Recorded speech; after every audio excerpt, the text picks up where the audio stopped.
Hello, ladies and gentlemen, the bracket for the rest of the Champions League matches has been confirmed as the quarterfinal draw has just happened. I was hoping for a few other matchups, but regardless, this is still an incredible draw. On one side, you've got many of the usual favorites, and then on the other, you've got a bunch that could potentially tell an underdog tale. Obviously, these clubs are highly regarded, but Napoli, this is their first time making it to a Champions League quarterfinal. We all know AC Milan had their glory days, but they did go through a bit of a decline, and now they are on the come up once again. Inter Milan, it's been a while since we've seen them this far in the competition themselves, and Benfica, you got to admire what this side has done. Despite falling short last time in the quarterfinals, they are not backing down.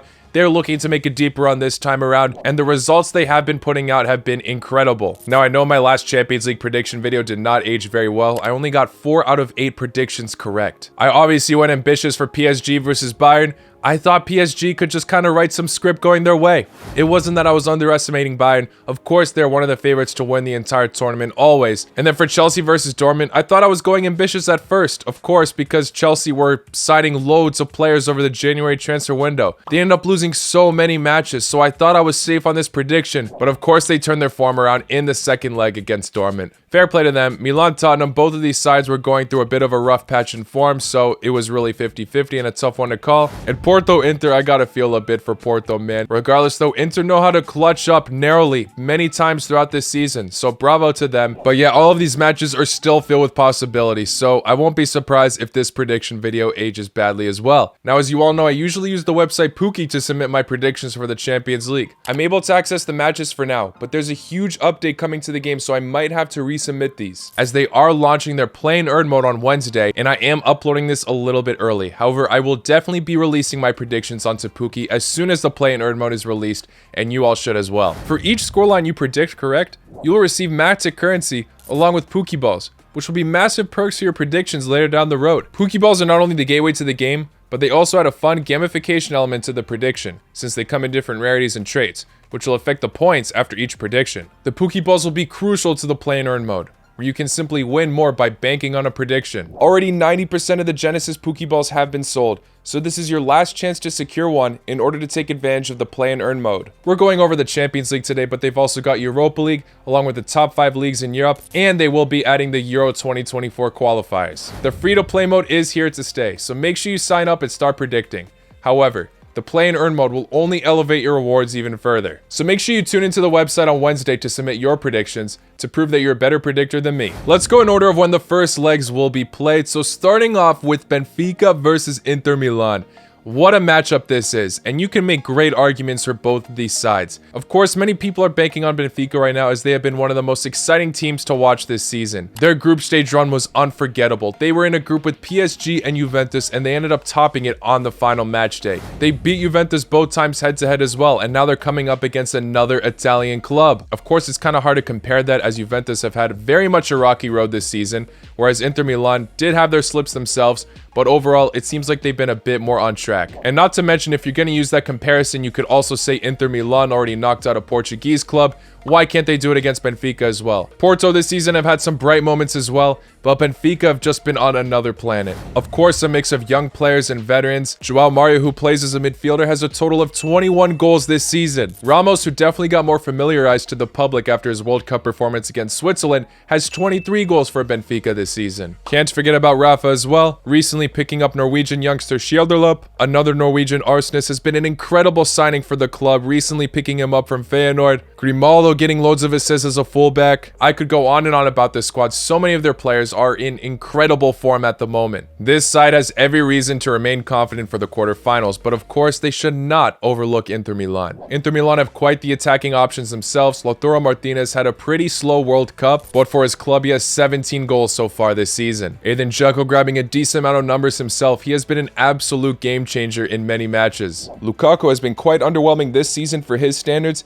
However, he was the difference maker against Porto, scoring the only goal between the two clubs over both legs. And the rest of their squad is not to be overlooked either. You've got one of the most energetic center defensive midfielders, Brozovic. Çalhanoğlu has already had his remarkable moments in this Champions League so far. Can't forget about what he did to Barcelona in the group stage. To be honest, you gotta respect this club. Both them and Benfica were in very difficult groups.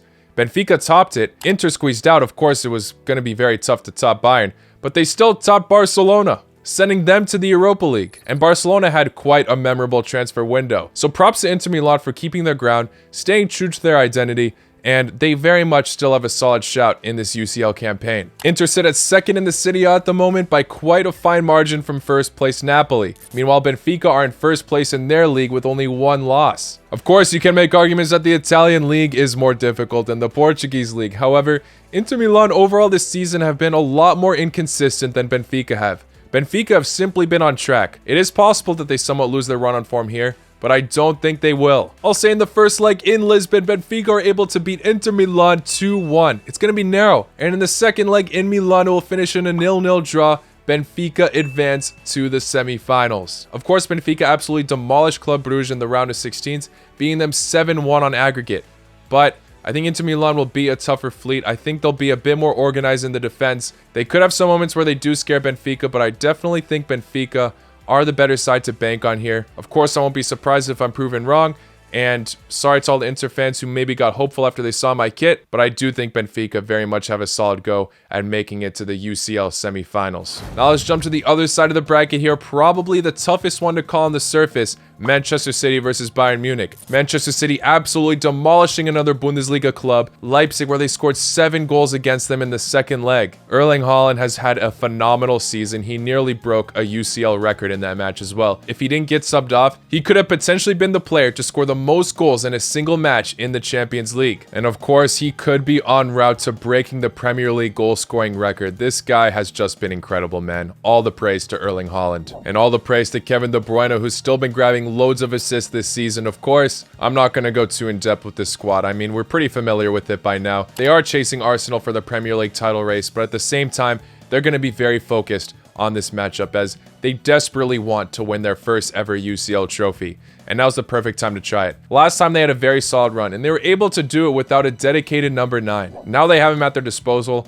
Manchester City can easily go out with a bang in this match. One fact that many people are talking about is the fact that Joao Cancelo will have to be returning to the Etihad. Obviously, this fullback is incredible, yet he's still left on the bench a decent amount of times for Bayern. The Croatian Josip Stanisic started over him against PSG in the second leg, and he had a great performance himself. The defense overall has very much upped their game. I gotta say, I'm very impressed with the Lith. Of course, I never doubted his quality, but there have been a decent amount of moments in his career where he just randomly seems to slip and let the team down. Not the case at all against PSG. In fact, he was immense, getting that goal line clearance as well. The fact that they didn't let PSG, a club with the likes of Mbappe and Messi, score against them is massive. And the fact that they let go of Choupo-Moting and he scores against his former club is also great. I'm definitely expecting the likes of Musiala to go all out in this fixture. In the Bundesliga so far this season, he has 11 goals and 9 assists. Sadio Mane is also returning from his injury, so they're adding to their attacking power once again. He's obviously familiar with Manchester City as well with his time at Liverpool, but then with the likes of Sane, who used to play for Manchester City,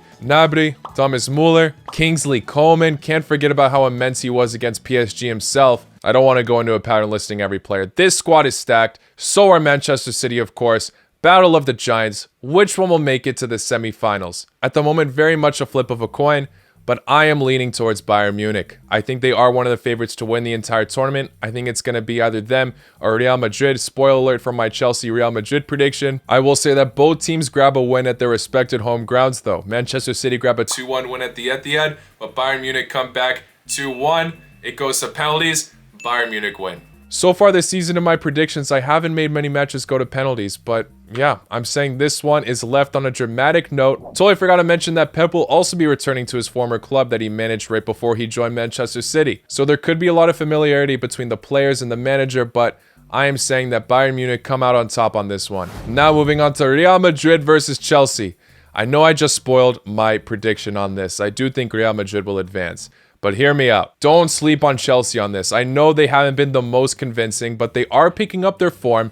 And don't forget about their UCL victory recently in 2021. Everyone was counting out this side, and they managed to beat Real Madrid then as well. And these sides also faced each other last year in the quarterfinals, where even though Real Madrid were victorious at the end, Chelsea very much made them struggle. It was 5-4 on aggregate at the end. The reason why I'm backing them is simply because the UCL is in their identity, man. They always seem to find a way, and I think they very much can against a Chelsea that is onto something for sure with all their signings, but still needs some more time to develop. I'm seeing some people saying that Real Madrid's domestics this season is not going to plan, so they very much could struggle in this. But don't we say that so many times when they win the Champions League? Not to mention, it's not going very well for Chelsea either. In fact, Real Madrid are definitely in a better position still. At least they have second place, just quite a fine point gap from Barcelona. I'm going to say that in the first leg, though, at the Bernabeu, Real Madrid are able to grab a 3-2 win. It's going to be a thriller just like last season. Then in the second leg, it's a 2-2 draw at the Bridge. Now, one reason why I won't be surprised if this prediction is wrong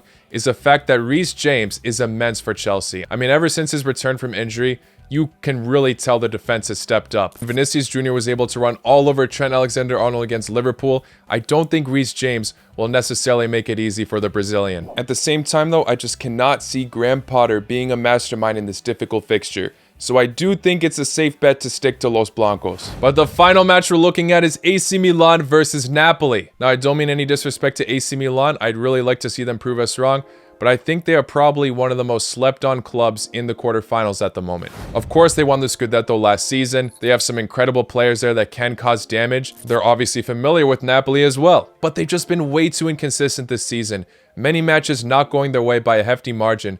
And when they do pull through, it's very narrow. But some of those matches that didn't go their way, for example, Sassuolo 5-2 when they were the home side. They lost to Inter Milan in the Supercoppa Italia final. They lost to Lazio 4-0. And they only scored 1 goal over 2 legs against Tottenham. So this side does have what it takes, but I think Napoli are the clear favorites in this. I mean, their attack has just been next level. Their point difference from the rest of the clubs in the Serie A is obviously also a massive display. Osimhen and Kvicha have been getting outstanding numbers in the attack. Zielinski, Elmas, Lobotka have all been great midfielders. You really have to admire what Napoli have done this year because so many people have doubted them with their new signings, saying that this rebuild was not going to go well. Losing Insigne, losing Koulibaly, they replaced both of them beautifully, and they very much could tell a solid tale in the Champions League and most likely already win the Serie A. Who knows, we could see Giroud or Rafael Leao absolutely turn up, but I'm going to say that Napoli grabbed 2 wins in this.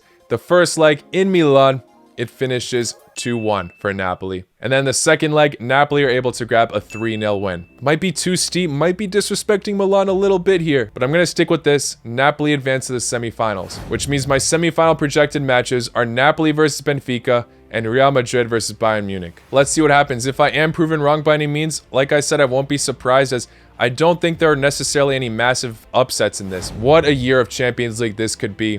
As always, guys, let me know your thoughts in the comments below. Thank you all for making it to the end. If you did enjoy this video, please don't forget to hit that like button, subscribe if you're new. I will see you all very, very soon. Take care. Allah Kunoch.